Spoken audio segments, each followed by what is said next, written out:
मागच्या वेळी माननीय देवेंद्रजी काही लोकांनी या ठिकाणी नौटंकी केली, आंदोलन केले, उपोषण केले.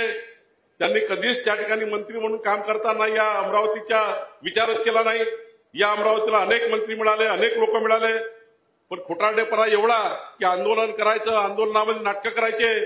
पण या ठिकाणी मला अभिमान आहे, माननीय देवेंद्रजींनी दिव्यांग जे आपले लाभार्थी आहेत, दिव्यांग व्यक्ती आहेत, दिव्यांग परिवार आहे, त्या दिव्यांग परिवाराला 1,500 रुपये महिना मिळायचा.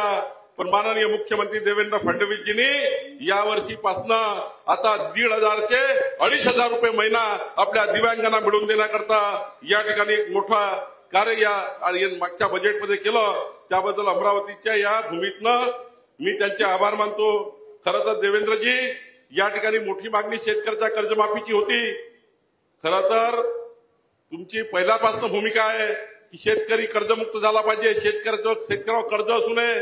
पण काही लोक फार्म हाऊस बांधतात, शेतामध्ये खूप कर्ज उचलतात, मोठ्या प्रमाणावर करोडपती अरबपती लोक शेतकरी त्या ठिकाणी आपल्या जमिनीतनं मोठ्या प्रमाणावर कर्ज उचलतात. माननीय देवेंद्रजींनी एवढंच सांगितलं होतं, मी नक्की कर्जमाफी करणार आहे, पण अशा शेतकऱ्याची कर्जमाफी करणार आहे ज्या शेतकऱ्याला कर्जमाफीची गरज आहे. समाजाच्या शेवटच्या गरीब माणसाच्या पाठीची सरकार उभं राहणार आहे.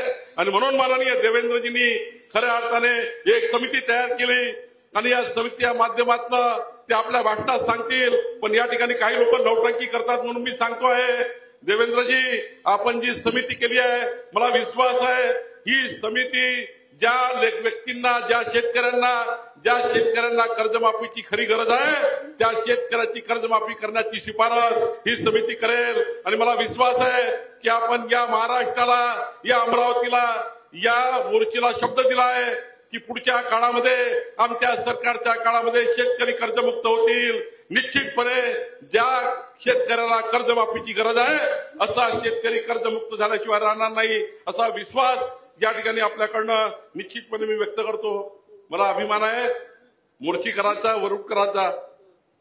तुम्ही उमेश यावलकर सारखा अत्यंत इमान